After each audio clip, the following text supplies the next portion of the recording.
Now, History on Book TV explores Morgan's Raid, the subject of this book, the longest raid of the Civil War. In 1863, General John Hunt Morgan led a guerrilla force of 2,500 Confederate soldiers on a raid through Tennessee, Kentucky, Indiana, and Ohio. Lester Horwitz spent 15 years researching these battles.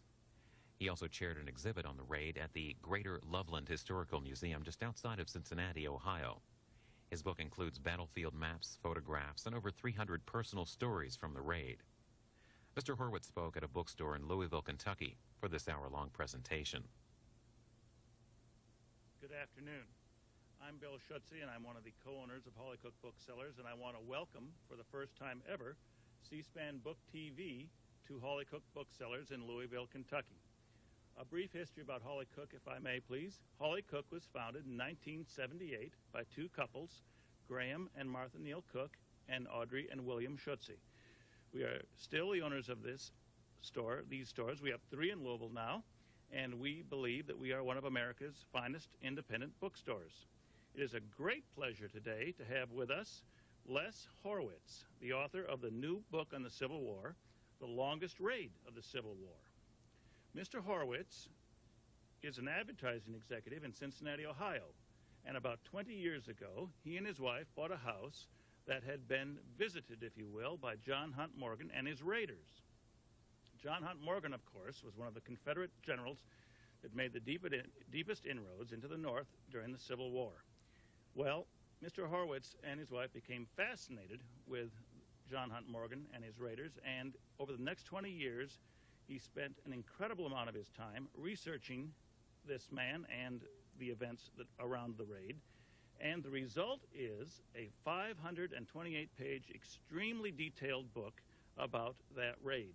Of course, the raid came very, very close to where we are standing right now today, because it went through Corydon, Indiana, which is about a half an hour north of Louisville. So it is with great pleasure that we welcome C-SPAN Book TV and Les Horwitz, author of The Longest Raid of the Civil War. Les?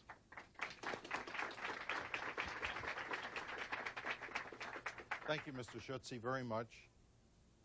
I'm so happy to have a nice group here in Holly Cook to talk about a passion that I've had for the past 20 years. This is not my regular job. I have a regular 9 to 5 job. And I would, after coming home from work, sit down and work on this book. And that's why it took 5 years to do it. Had I taken a sabbatical or quit my job, I might have got it done sooner. But as Mr. Schutze explained, this home that you see over here is the home that we purchased in 1979 in Sims Township, just north of Cincinnati, just south of Loveland, Ohio. The home was built in 1849 and by Nathaniel and Elizabeth Humphrey. And once we moved into the home, we researched the provenance of the home, found that it had been raided by the Confederates on July 14 at about 7 o'clock in the morning, July 14, 1863. I wanted to find out more about the home. So I went down to the Cincinnati Historical Society and found down there a book as thick as this one that had listed all the folks in Ohio who put in claims after the raid. There were 4,375 Ohioans who made claims. Most of these claims were for horses taken, in some cases traded. There were other claims besides the horses. Some of the people said that their valuables were taken. Many of them said that they fed the rebels and asked to be reimbursed, and they were asking 25 cents a meal, which gives you an idea how far 25 cents would go in those days. Considering that the damages done in the state of Ohio when they added them all up came to $500,000. So at 25 cents a meal, you can imagine what $500,000 could buy in those days. From 1979 to about 1994, I was going around. Every time I'd come into a store like this, like Holly Cook, I would go to the Civil War section and see what kind of books they had on John Hunt Morgan and the Morgan's Raid. And over the course of 15 years, I had collected about 60 to 80 books and articles. So that in 1994, when the Loveland Historical Society came to our home, they said that our home had been nominated as Historic Home of the Year. They wanted to see the home. We let them in, and they went through it, and they saw all this material about Morgan's Raid, and they said, "You seem to know a lot about this." And I said, "Well, we've been studying it for 15 years. And they said, "Why don't you and your wife Florence co-chair an exhibit at our museum on Morgan's Raid," which we opened it up a year later in March of 1995. It ran for 5 months. And during that period, about 6,000 to 7,000 people came from all over the United States to visit that little museum. And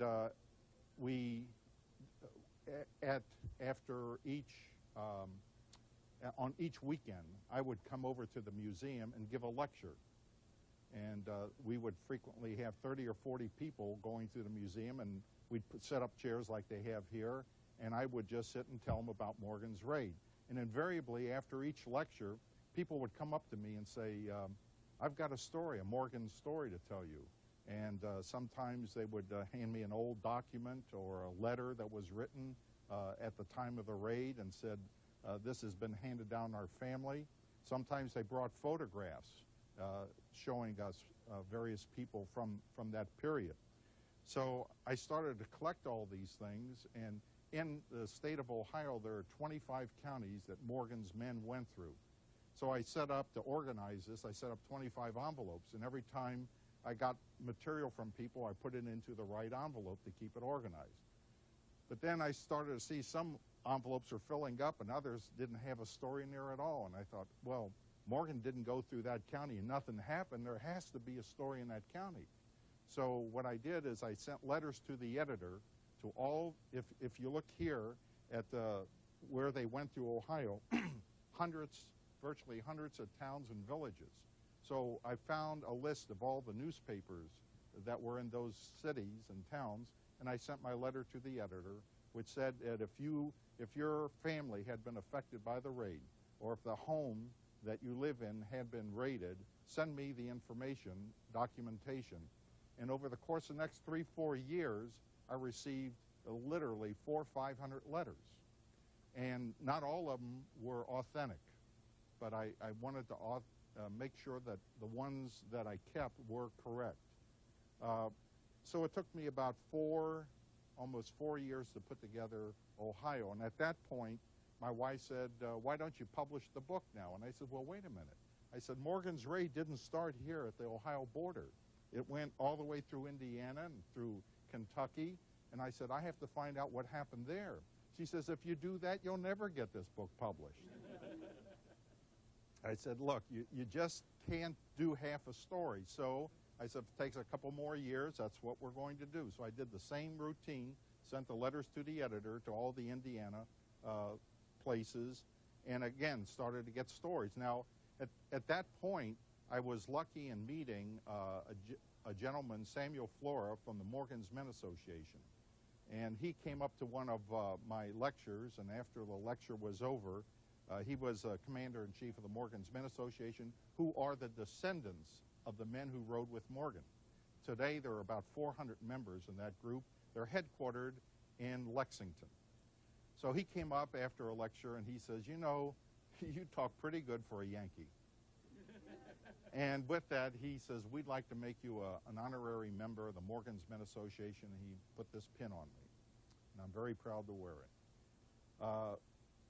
So he gave me the mailing list of his membership, and I sent out letters, and I said, "Look, I've gotten information about the Union Army who was chasing Morgan's men. I've got the stories of the people who were raided, what happened when the raiders came into their homes.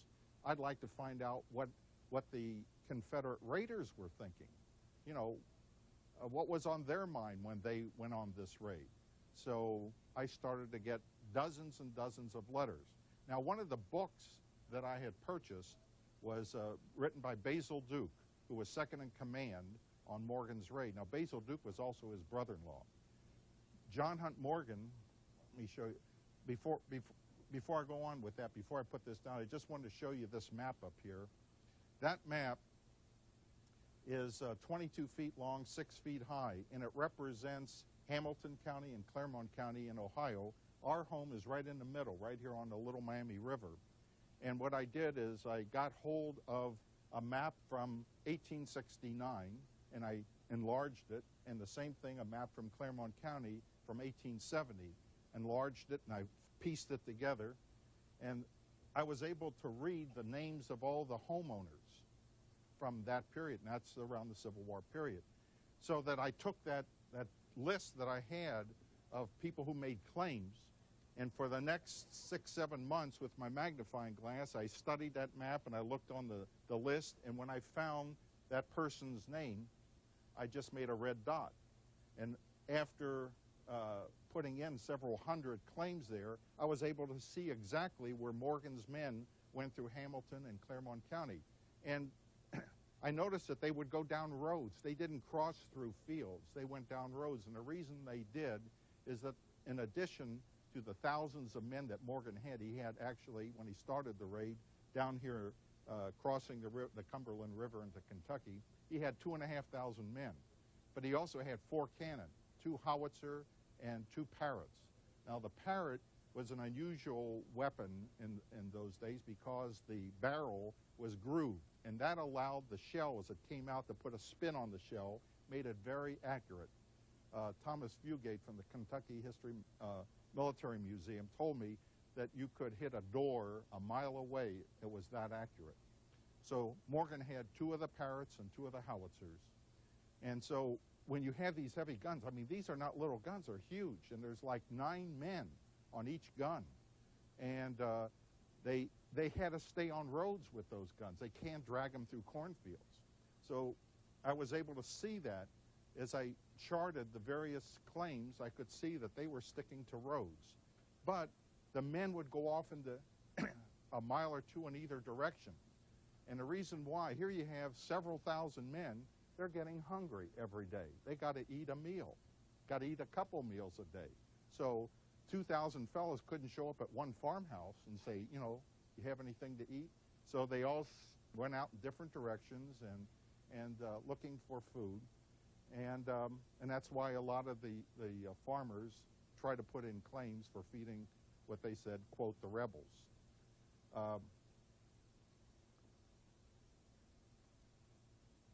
Here we have a picture of General Morgan, who led the raid. As I say, he was 38 years old at the time. His second-in-command, Colonel Basil Duke, was 25 years old.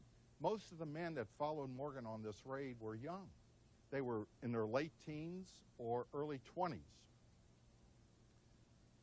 Now, General Morgan, the reason why he took this raid is because his commander, General Braxton Bragg of the Army of Tennessee, was located in Tullahoma, Tennessee, and he wanted to pull back to Chattanooga, which he felt was a more defensive position. He felt very vulnerable there in Tullahoma. Over in Murfreesboro was General Rosecrans of the Union Army, who was being pressured by President Lincoln to attack Bragg. So Bragg says, I want to pull back to Chattanooga, but I think I need a diversion so that we won't be attacked. So Morgan said, let me lead a diversionary raid. And so his purpose of this raid was to go up into Kentucky. They were down in Tennessee, to go up into Kentucky and have the Union cavalry chase Morgan, taking the attention away from Bragg, and Bragg then could pull back with relative ease and not be attacked. And that's exactly what happened. On the 2nd or 3rd day that Morgan left, and he was up in Kentucky, Bragg gave orders to pull back to Chattanooga, which he did. The other gentleman on this chart is General Burnside, Ambrose Everett Burnside. He was in charge of the Army of the Ohio, which actually controlled the soldiers in Ohio, Indiana, and Kentucky. And he tried to stop the raid. He was not too successful. Accompanying General Morgan on this raid were 4 of his brothers: Colonel Richard Morgan, Captain Carlton Hunt Morgan, Captain Calvin Cogswell Morgan, and First Lieutenant Thomas Hunt Morgan, the youngest one on the raid. Now, there was a younger brother, but he had stayed behind to help General Morgan's wife, who was pregnant at the time. But the youngest brother, Thomas Hunt Morgan, was killed early in the raid. He was killed at the Battle of Lebanon. And on the cover of my book is a picture of that particular Battle of Lebanon. And this rifleman up here in the top of the depot shot Thomas Hunt Morgan and killed him. Just as an aside, the older brother, Carlton Hunt Morgan, after the war, he had a son, and he named it after his brother, Thomas Hunt Morgan. And Thomas Hunt Morgan, in 1933, won the Nobel Prize for Medicine for his work with chromosomes and genes. Now, unlike many families in Kentucky, the Morgan family were all definitely on the Confederate side. But there were a lot of Kentucky families that were split. Breckinridge, Robert J. Breckinridge, he had two sons that joined the Union Army and two sons that joined the Confederate Army. And before the war was over, each of his sons were killed. And when he buried his two sons side by side, one Confederate and one Union, he said, "Only God knows which one was right." So in Kentucky especially, you had a lot of brother against brother. And in this particular case of this raid, John Hunt Morgan's former brother-in-law, his first wife had died, but Sanders Bruce was his former brother-in-law and his former business partner before the war started. Sanders Bruce joined the Union Army, and they would come against each other in this raid.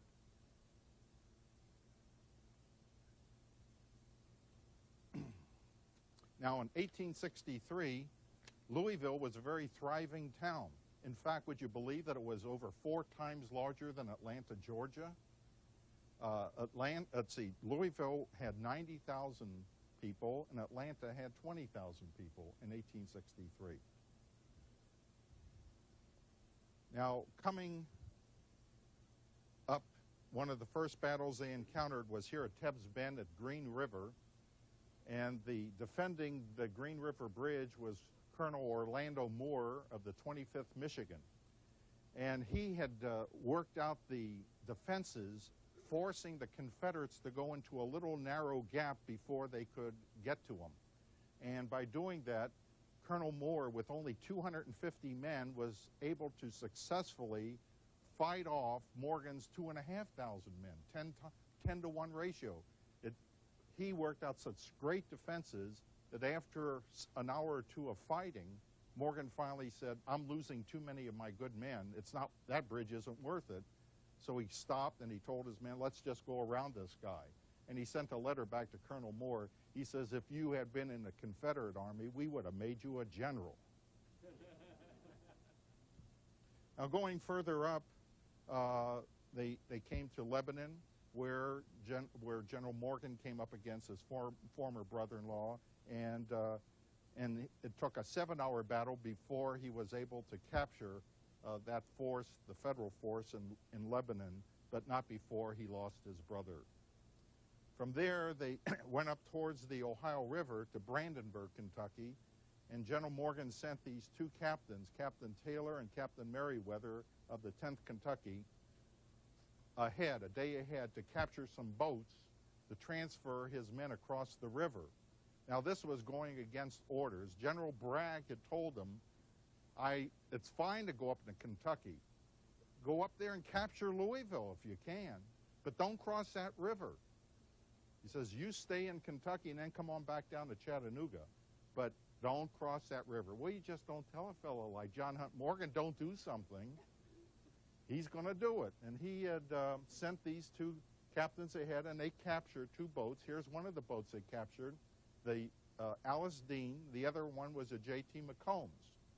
And it took over a whole day of transferring these men across the river before he got them all over. Meanwhile, he's being pursued by the Union cavalry force of about 3,000 to 4,000 men, led by General Hobson. once they got his men across the river, he told his men to burn these boats. Now that Alice Dean was burned. But the J.T. McCombs, the captain, Ballard, was a friend of Basil Duke before the war, and so Basil Duke told Captain Ballard, just get your boat out of here and go up to Louisville, which he did, and he saved that boat. Now, once they got into Indiana, the first big town they came to was Corydon. And if you were to go up to Corydon today, you'll see this sign, Site of the Battle of Corydon, which was fought July 9th, 1863. And my wife Florence and I visited that, and it's a beautiful park. We saw this particular monument sitting there, and on this side lists the Confederates who were killed at the Battle of Corydon. It faces south. On the other side of the monument, facing the north, are listed the Corydon defenders who died in that battle. Now, a month or so ago, I was up in Indianapolis talking to Governor O'Bannon, the governor of Indiana, and we were reviewing the book, and he says, is Jacob Ferry's name on the other side of that monument? And I said, yes, it is. He says, you know, that's my great-grandfather. So you never know how different people are tied into this particular raid. Here was the city or town of Corydon, and a mile south of that is a ridge, and that's where the defenders of Corydon positioned themselves. The Confederates came up these three roads, and they did a pretty good job, these defenders, considering that they were young boys and old men, because all the good fighting men in Indiana were sent south to be in the battle. So Morgan's men were very well trained, very disciplined, and they outnumbered them. There was about 2,200 Confederates against 450 Home Guards. And the battle didn't last more than 20, 30 minutes at the most, and especially when the Confederates opened up with their cannons, that was it. I mean, the Corydon defenders saw they had no way of defending against that, and so they gave up. But that's the only battlefield site in Indiana. Now, back in those days, 1863, if you wanted to find out what's going on, you didn't have radio, you didn't have television, you didn't have a telephone, you didn't have internet. What did you have? You had the telegraph, you had the newspapers, and the mail. And when the Union cavalry was chasing Morgan, the U.S. Navy was going up the Ohio River trying to keep Morgan from crossing back into Kentucky. And aboard the U.S. Navy, they were trying to ask the Army, where's Morgan? And the Army just didn't want to tell them. So what did the Navy do? They pulled into port, and they went in and bought a newspaper. That's how they found out what was going on with Morgan. Well, Morgan had with him this Canadian-born telegrapher, George Ellsworth. Some people called him George Lightning Ellsworth. But Ellsworth, Basil Duke said that Ellsworth, anything he tried, he just about failed at. Except when it came to the telegraph key, he was a master. And Ellsworth was the type of fellow, a deadpan expression, wry sense of humor, a small guy, but he was invaluable on this raid. And what he would do is he would connect his telegraph key to the wires and listen in, and he really was the intelligence officer for General Morgan. He would say, General, you know what they're saying? They're saying troops are moving down that road and they think we're over here. And Morgan would say, tell you what message to send them. And he would send out some false information to get the Union going down the wrong road, and that's how he avoided a lot of confrontation. You see, Morgan was not on this raid to confront, to have battles. His purpose was to tie up the Union cavalry chasing him so that it would help his commander make a safer withdrawal. So he was not anxious to come up against a big fighting force. He was looking to avoid that and just keep moving quickly and hoping that the Yankees would keep chasing him. So Ellsworth was sending out those type of messages. I went down to the Cincinnati Enquirer, and I found some old newspaper clippings dated July 15, 1863, and in one of the articles it says on the front page, reporting on Morgan's raid, that General Morgan stopped at John Skank's home and had breakfast. And that's about all it said. And I thought, oh, I'd like to see that home. I wonder if it's still standing. So I went with a friend, Jack Kindle, and we drove over.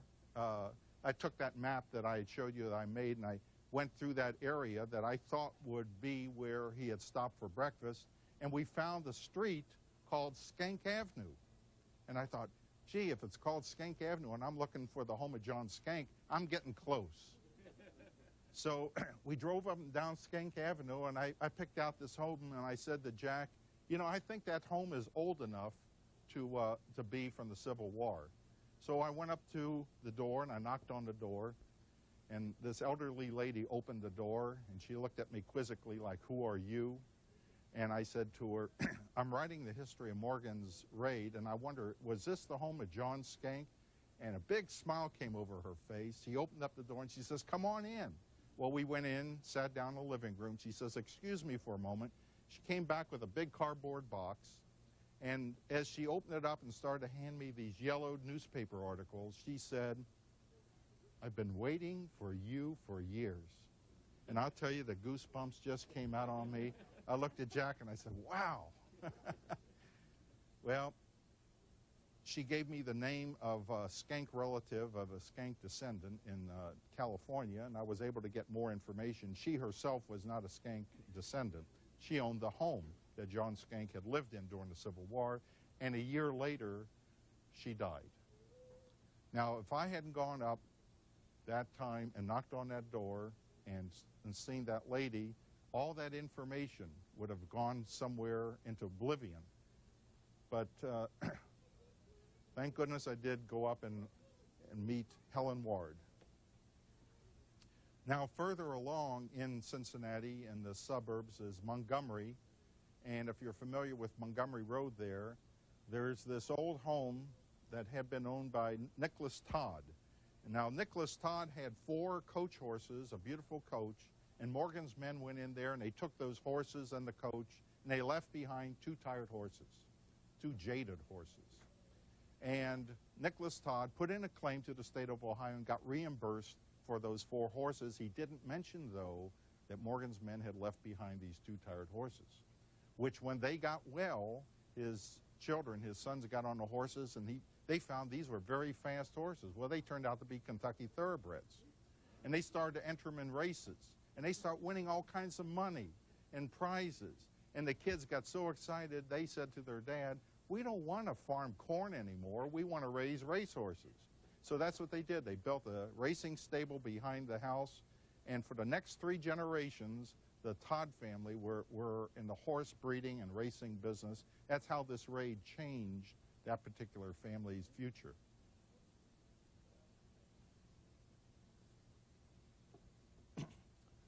Now, also going over into Clermont County is the Camp Dennison, which was the largest military camp in Ohio. And going right down through the middle of the camp is a railroad track. Over here are hospital barracks. Over here is the training ground. This is the little village and military headquarters. Now, if you were a farmer or a citizen of Ohio or Indiana or some northern place, they brought you by train down here. You got off, you went over here, you got training, you got your uniform, you got your weapon, and they put you back on the train. They sent you south to fight. You got wounded. They brought you back up on the train, you got off, and they put you over here in the hospital barracks. And they got you well. If you were still in fighting shape, put you back on a train, send you back down south. But if you were too badly injured, then they sent you over here and they mustered you out, put you on a train, and sent you home. The Morgan came after that, came to attack that camp. And what he was after were the horses. He knew that if you had this large military encampment, there had to be horses there, and that's what he was after. But actually, the Colonel Neff, who was in charge of the camp, knew Morgan's intentions a day ahead, and he sent all the horses down to Cincinnati for safekeeping. So when Morgan showed up, all the men, mainly they were from the hospitals, because the men who were in good shape were sent out to all the bridges along the Little Miami River to protect them. And those men who were from the hospital who could get up were sent in the perimeter. There were 600 of them. They were given a rifle and 20 rounds of ammunition. And so when General Morgan showed up, he got a 600-gun salute aimed at him. So that was Camp Dennison. So he left Camp Dennison. He went around Camp Dennison, crossed the Little Miami River, and went into Clermont County. Once he's in Clermont County, here we have a picture that was brought to me after one of my exhibits that I told you about. This lady who showed me this picture, she says, I want to show you my great-grandfather and great-grandmother. My great-grandfather rode with Morgan. He raided the home of my great-grandmother. So she went on to tell me the story. She says he had been born in Virginia, but he joined up with Morgan. In fact, even though Morgan had about 8 or 9 regiments with him, all but one were Kentucky regiments. One was a Tennessee regiment.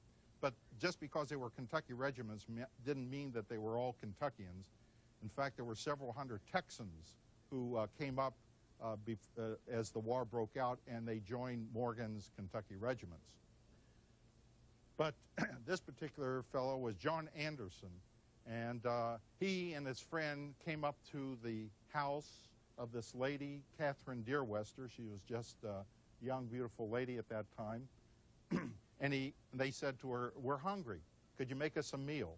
So she went in, and she and her mother put together a meal for the 2 Confederate soldiers. And, of course, he said, how many horses do you have here on the farm? They were planning to take their horses.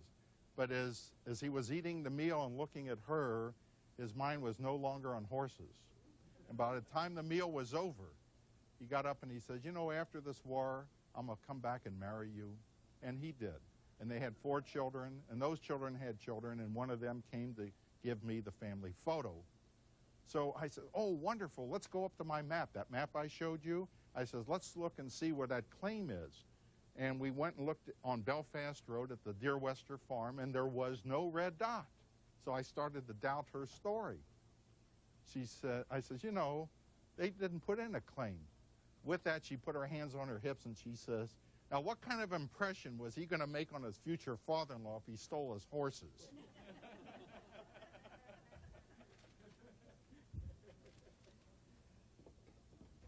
Here we have, as I told you about the U.S. Navy, this was the Lieutenant Commander Leroy Fitch of the U.S. Navy, and his main ship, the USS Moose, was anchored off of Buffington Island. Here's a drawing of Buffington Island in the Ohio River, West Virginia here, Ohio here, and John Hunt Morgan now was planning to cross his men. Now that he had gone around Cincinnati, he went across Ohio. And what we're talking about, here's Cincinnati, here's Buffington Island, all the way across Ohio. The reason he wanted to cross here is, this is before there were locks and dams. I get it straightened out. And at that point, the Ohio River was only 12 to 18 inches deep at the Buffington Island area. And it was not unusual for people just to walk across the river. And his scouts, Morgan's scouts, had said this would be a good place for us to cross, especially since he had about 200 men with him in ambulances. They had been wounded on the raid. And he did not want to abandon his wounded men. So he said, it'll be easy for us to cross over there and get back south again. But unfortunately, it had rained very heavily in the West Virginia mountains, and now the river, instead of being only 12 inches deep, was like 8 feet deep with strong currents. And by the time he arrived there with now 2,000 men to make the crossing, it was after dark.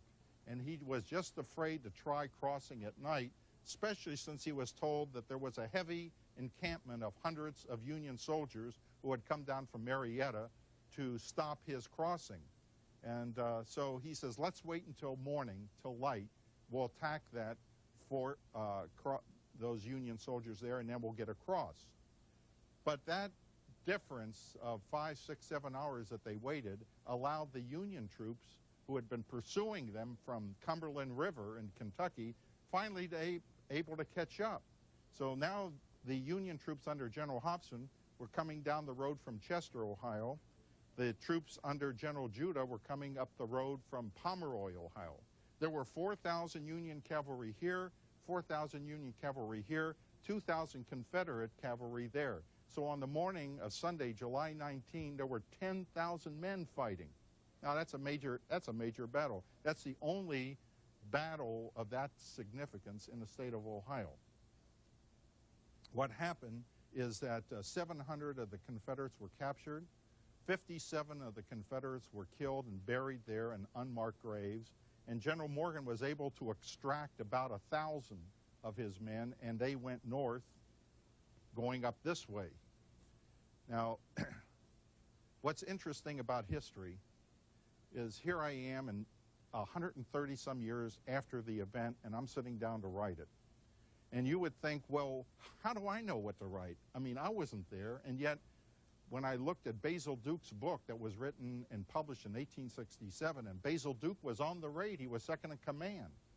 The last third of the raid in his book is not mentioned. Why? Because he was captured at Buffington Island. He was captured here. He didn't know what happened up there.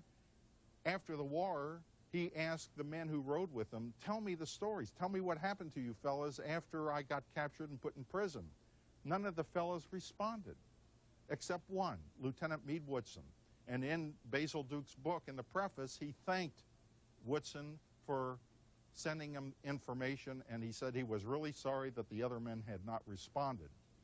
Well, here 130 years later, I'm talking to the descendants of Morgan's men, and I'm getting all kinds of letters from the descendants. I mean, dozens and dozens of letters. One of them I opened up, and it said, I am the great-grandson of Lieutenant Meade Woodson.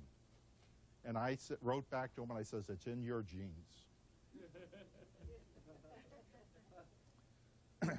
So when the battle had started, the Navy opened up and stopped the Confederates from crossing. They went up to Reedsville, Ohio, where about 300, 350 managed to get across under Colonel Adam R. Johnson, and they made it most of them made it safely back to the south. But Morgan took the 1,000 north, and they got as far as West Point, Ohio, almost 2 miles west of West Point on what is today Route 518 in Columbiana County. And there at 2 o'clock on Sunday afternoon, General Morgan was finally stopped. And let's see if we have a picture here. Well, I'm going to have to go back one. I forgot to show you this picture. Back at the Battle of Buffington Island, there were a couple of U.S. presidents involved. Here is Colonel Rutherford B. Hayes of the 23rd Ohio OVI. He wrote in his diary that he had battled Morgan at Buffington Island, and he had a lieutenant with him, his aide, William McKinley. So McKinley became the 25th president, Rutherford B. Hayes became the 19th president, and they were up against Morgan at that battle. In the battle, this home in Buffington Island, right here, served as a temporary hospital. And a day before the book went to press, I read my email, and a message came across saying that someone from the Ohio Historical Society had made a flyover over the Buffington Island battlefield with thermal imaging equipment and located 55 bodies. Now, up to that point, nobody knew where these people had been buried. But I called up my printer, and I said, have you gone to press yet? And he says, tomorrow. I said, wait a minute, I've got to change a sentence. So I put in there the information that I found out at that last minute. And that's what's so great about writing history, is you don't have to be there in the battle. In fact, sometimes after 50 or 100 or 200 years later, you get more information available to you than the people who were there at the time. 4 of those 55 bodies were buried alongside this home. As Morgan went north, he went through Guernsey County here, Old Washington, and at that point, 3 of the Confederates were killed, and they were left behind to die as they went north towards West Point. And the folks in Old Washington put their money together and made a gravestone. These were unknowns. They knew they were Confederate soldiers, but I didn't know their names. And every Memorial Day, they put little Confederate flags on their graves to show that those are Confederate soldiers. But now we're getting to the end of the raid. Here we are coming up Route 518, and Morgan's men were coming up this hill. And when they got to the top of this hill, they looked over at the top of the next hill, and they saw about 300-400 Union cavalry blocking their way.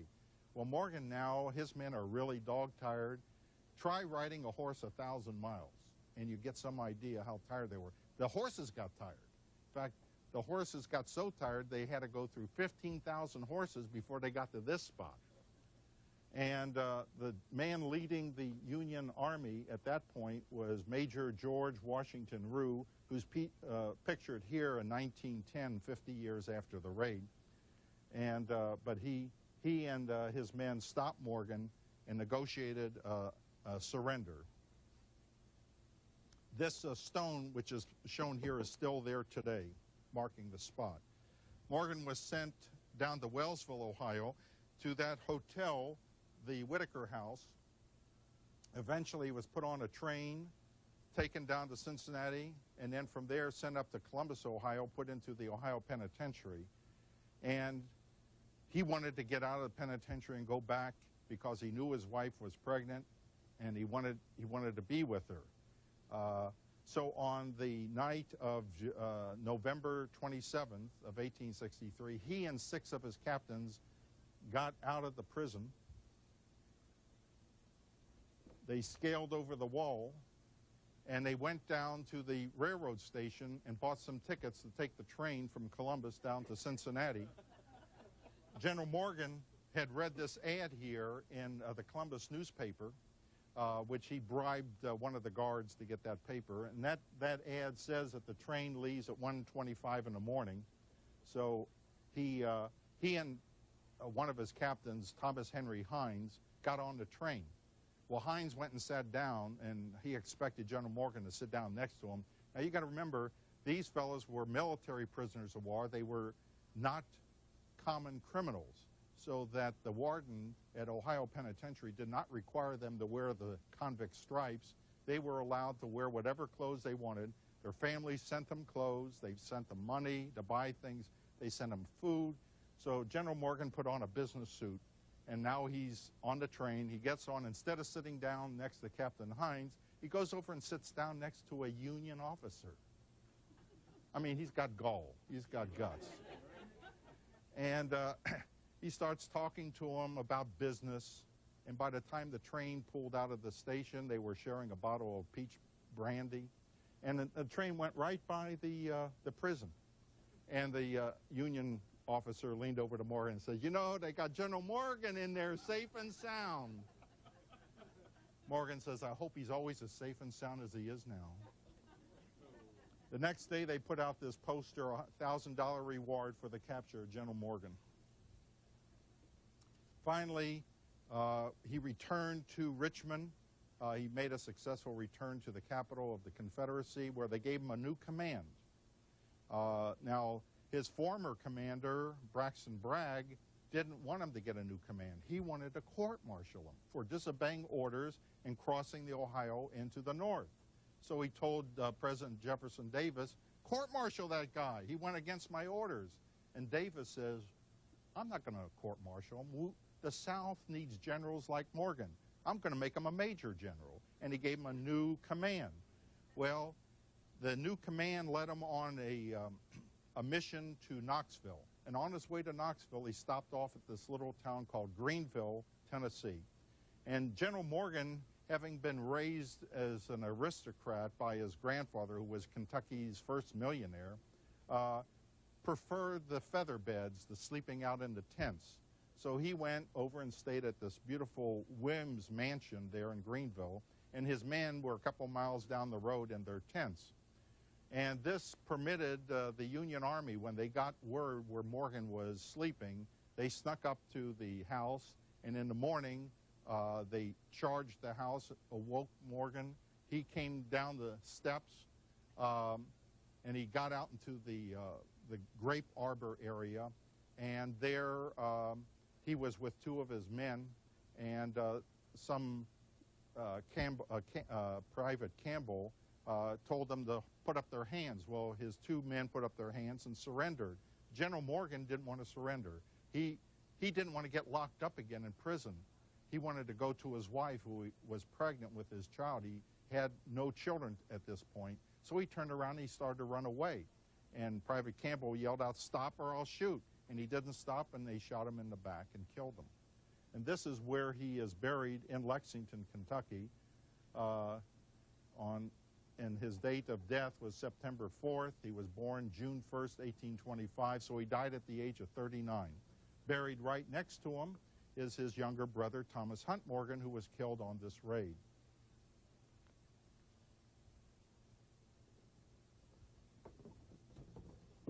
We got it, thank you. The top building is the home in Huntsville, Alabama, where General Morgan was born on June 1st, 1825. The home below is his grandfather's home, where John Hunt Morgan was raised in Lexington, the Hunt Morgan House, which is open to the public today. You can go visit it. The home, it still stands. This home still stands in Huntsville, but it's a private residence, so it's not open to the public. That pretty much are the pictures I have to show you. I'd like to close by reading you just a little bit of the epilogue in the book.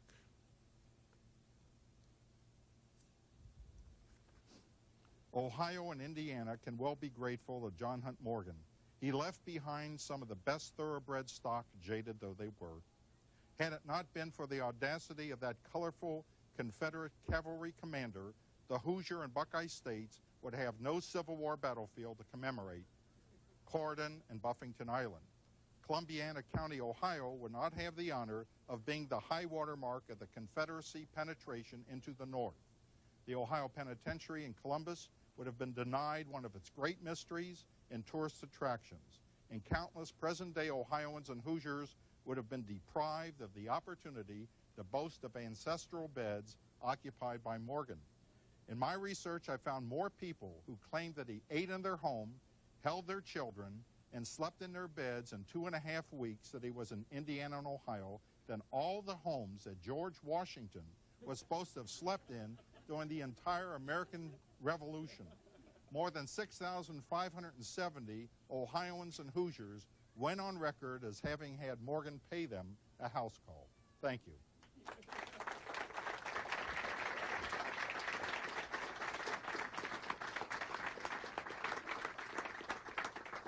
I'd like to thank Mr. Horowitz and also C-SPAN. Right now, you're going to take some questions. Be happy to answer any questions. Just to raise your hands, and he'll take some questions. And afterwards, we'll do the signing. Good. Yes, sir. Did Indiana also pay claims in Kentucky? Yes, not Kentucky. Kentucky didn't do it because Kentucky was split. 60% of Kentuckians joined the Union Army, 40% joined the Confederate Army. So, but in Indiana, yes, they did pay claims. 3 years after Ohio paid off their claimants, the folks in Indiana said, how about us? We suffered too. So the governor of Indiana said, okay, we'll do the same thing, and they had 2,201 claims. Yes? It's a tradition in my family. My mother's people came from the Corydon area, and tradition is that my great-great-grandfather, James Madison Neely, who lived in Laconia, which I believe is pretty close to Corydon, when the alarm sounded that Morgan's men were coming, he grabbed his gun and ran out into the yard and fell over his gun and killed himself. But I have no documentation of that. My glorious ancestors. Right. But I was just wondering, and I have not looked in your book yet, but if you have any, collected any information about those kinds of things too. Yes, there is a story in there about a gentleman from Laconia who was sitting in the home, and the Confederates were eating in his home, and he heard what was happening, and he knew that there was going to be a boat coming down from Louisville to Corydon and to Brandenburg there, and he was worried that the Confederates would capture it just as they did the Alastine. So he excused himself from dinner, ran out, jumped on a mule because they had taken his horse, and he went up the river and he headed off the boat. And in appreciation, the owners of the boat presented the town of Laconia with a big bell, which is there today. Yes? Talk a little about the level of sophistication of the boat on the Ohio River that chased Morgan. Was it mounted with guns? Right. In fact, the Alice Dean, which was burned, the captain's son was on the Allegheny Belle, which accompanied the Fitch, who had gone up with the USS Moose up to Buffington Island. Now, Fitch had guns put on his boat, on the Moose, but the Allegheny Belle didn't. But early in the Battle of Buffington Island, the Moose fired upon some Confederate artillery, and they abandoned their gun. So the captain's son went over on shore, picked up the gun, put it on the Allegheny Belle, and he started firing. He got his revenge, you know, for sinking his father's ship. But Fitch did have a lot of the boats outfitted with guns, gunboats that plied river. He had about 30 boats up and down the Ohio trying to figure out which point Morgan would try to cross, and he stationed the boats at these various potential crossing points.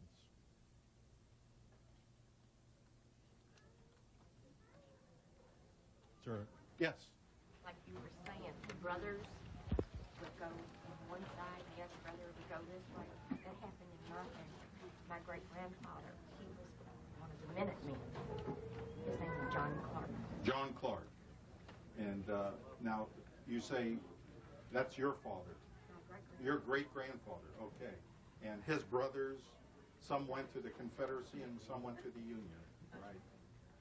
Yes. My family is from Springfield, Kentucky, and around Mackville area, and I've read several things in the courthouse and library about a man named Dick Mitchell that was part of Morgan's men. He was considered a notorious guerrilla, and he was called upon Morgan several times. There was a skirmish in Mackville where the Home Guard surprised some of his men, and there was a little battle. And I just wondered if you'd come across any information on it. If not, I try to concentrate on the Great Raid, Morgan's Great Raid. But the fact is, during that period, there were small groups like Ferguson, I think it was his name, Champ Ferguson, which was in the southern part of Kentucky near the Tennessee border. And there was another, Dave Beatty, who was on the next mountain. And he was Union sympathizer, and the two, like the Hatfields and McCoys, they feuded with each other. And pity the poor person who walked between them. Whose side you on? You know, yeah, that was going on all the time. The question was, did you get, in your studies, did you get any of his men out of Washington County, and maybe how I could maybe trace down this Dick Mitchell fellow? Well, I do have the Morgan's roster of all the men in the various regiments and what counties they signed up in when they joined. If you give me your card or name or something, I'll send you that information. Yes. My wife is from Harrison, Ohio, and it's written, I think in the Oddfellows Lodge, that when Morgan was there, he said that the women of Harrison were the loveliest of any he'd encountered on his raid. That wasn't Morgan who said it. That was Colonel James Bennett McCreary said it in his diary. He said that when he entered the city, the town of Harrison, the women were beautiful. And that gentleman went on to become governor of the state of Kentucky. Now, you know, he knew how to say the right things. Was there any truth? They said the Alastine owner was a Mason and John Morgan was a Mason. With a Mason oath, he wasn't going to burn the Alastine. But after he went on, the rear guard burned it. Did you hear anything about that? No, I do know that John Hunt Morgan was a Mason, and that many Northerners who showed the sign, the Masonic signs, either in their home or in their businesses, Morgan would tell his troops, leave them alone. And so I can't answer to that particular question, but I knew that Masonry to him was more important than the enemy. If the enemy was a Mason, he was a friend. Yes? Are you going to research any more raid books or anything like that? Well, I've been getting a lot of new information on Morgan's raid since I put the book out, and maybe within the next year I'll put the book out again with all the additional new stories. Okay, how are we doing on time? Yes? No, I was just going to say, if that's it, it looks like we're ready to start the signing. Thank you again. I think we should all get... The website. Lester Horwitz co-chaired an exhibit on Morgan's raid at the Greater Loveland Historical Museum in Ohio, where he began collecting stories and writing about the raid. This book, his first full-length work, is available from Farm Court Publishing.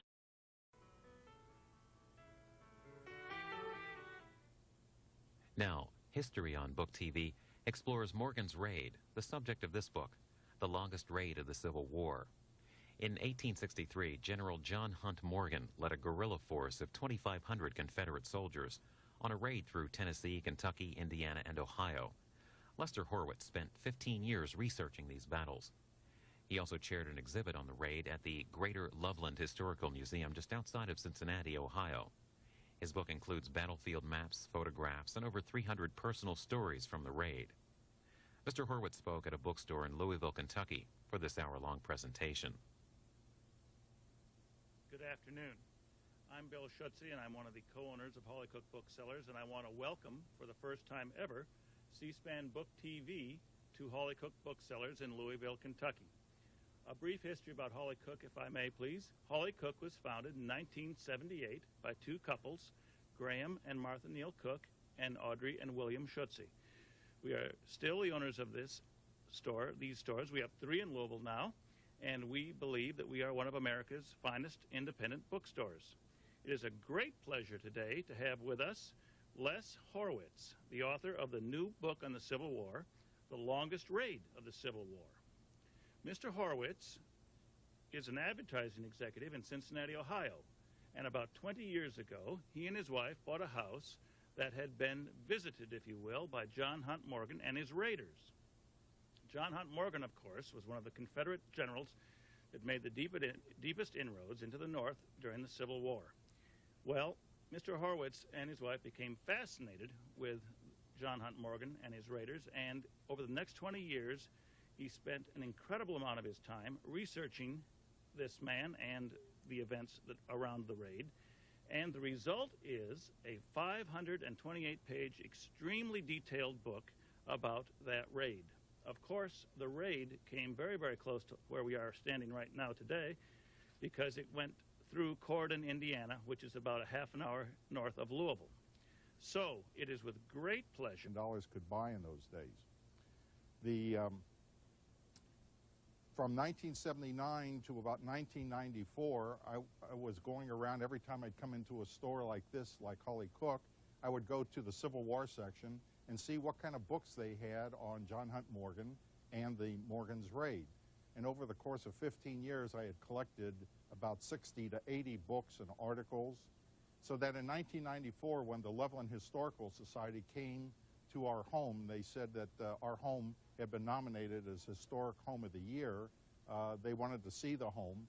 We let them in, and they went through it, and they saw all this material about Morgan's raid, and they said, "You seem to know a lot about this." And I said, "Well, we've been studying it for 15 years. And they said, "Why don't you and your wife Florence co-chair an exhibit at our museum on Morgan's raid," which we opened it up a year later in March of 1995.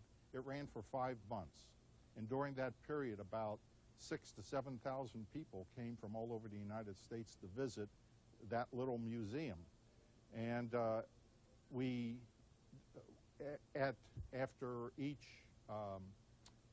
each weekend, I would come over to the museum and give a lecture And we would frequently have 30 or 40 people going through the museum, and we'd set up chairs like they have here, and I would just sit and tell them about Morgan's raid.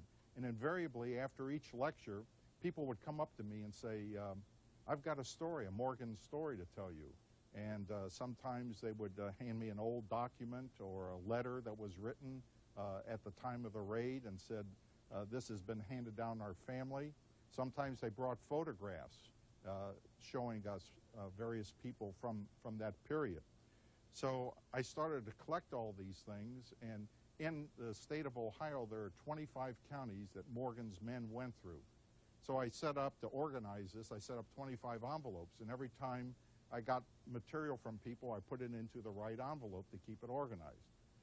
But then I started to see some envelopes are filling up and others didn't have a story in there at all. And I thought, well, Morgan didn't go through that county and nothing happened. There has to be a story in that county. So what I did is I sent letters to the editor to all, if you look here at where they went through Ohio, virtually hundreds of towns and villages. So I found a list of all the newspapers that were in those cities and towns, and I sent my letter to the editor, which said that if your family had been affected by the raid, or if the home that you live in had been raided, send me the information, documentation.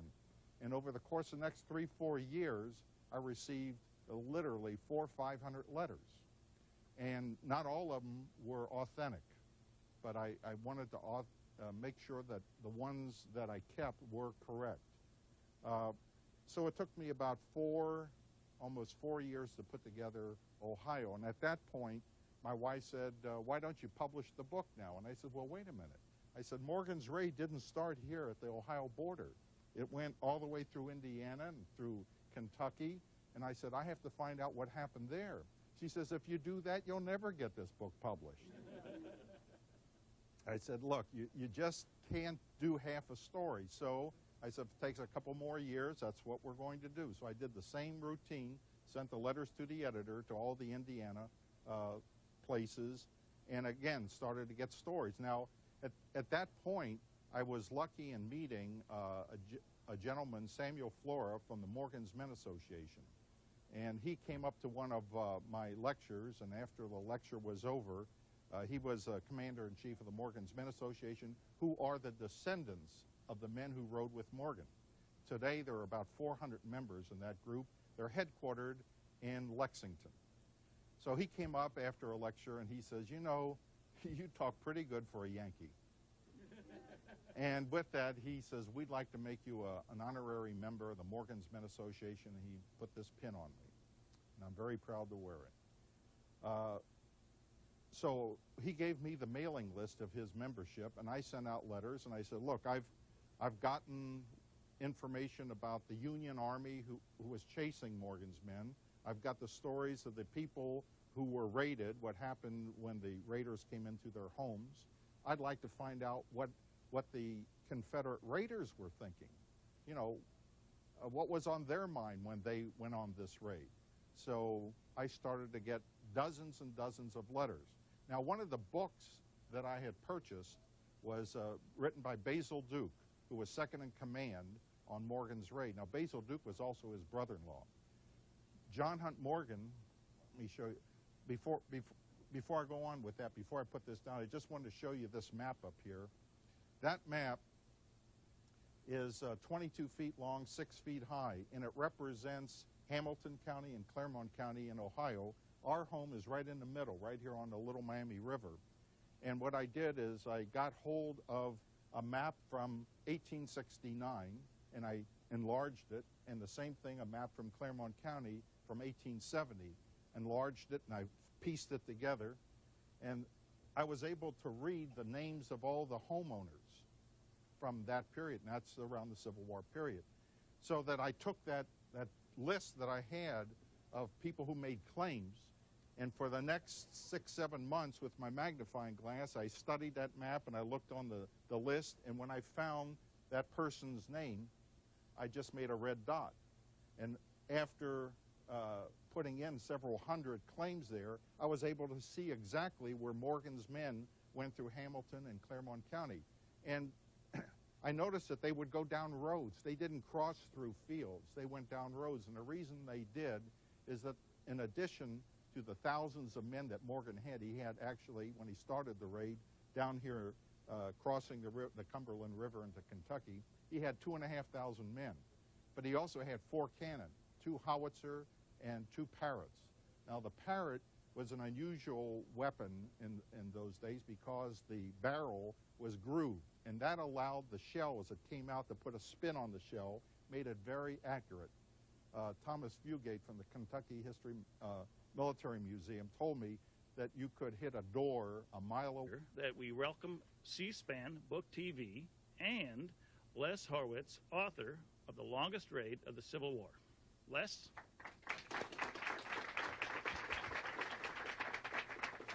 Thank you, Mr. Schutze, very much. I'm so happy to have a nice group here in Holly Cook to talk about a passion that I've had for the past 20 years. This is not my regular job. I have a regular 5 to 9 or 9 to 5 job, and I would, after coming home from work, sit down and work on this book, and that's why it took 5 years to do it. Had I taken a sabbatical or quit my job, I might have got it done sooner. But as Mr. Schutze explained, this home that you see over here is the home that we purchased in 1979 in Sims Township, just north of Cincinnati, just south of Loveland, Ohio. The home was built in 1849 and by Nathaniel and Elizabeth Humphrey. And once we moved into the home, we researched the provenance of the home, found that it had been raided by the Confederates on July 14 at about 7 o'clock in the morning, July 14, 1863. I wanted to find out more about the home. So I went down to the Cincinnati Historical Society and found down there a book as thick as this one that had listed all the folks in Ohio who put in claims after the raid. There were 4,375 Ohioans who made claims. Most of these claims were for horses taken, in some cases traded. There were other claims besides the horses. Some of the people said that their valuables were taken. Many of them said that they fed the rebels and asked to be reimbursed, and they were asking 25 cents a meal, which gives you an idea how far 25 cents would go in those days. Considering that the damages done in the state of Ohio when they added them all up came to $500,000. So at 25 cents a meal, you can imagine what $500,000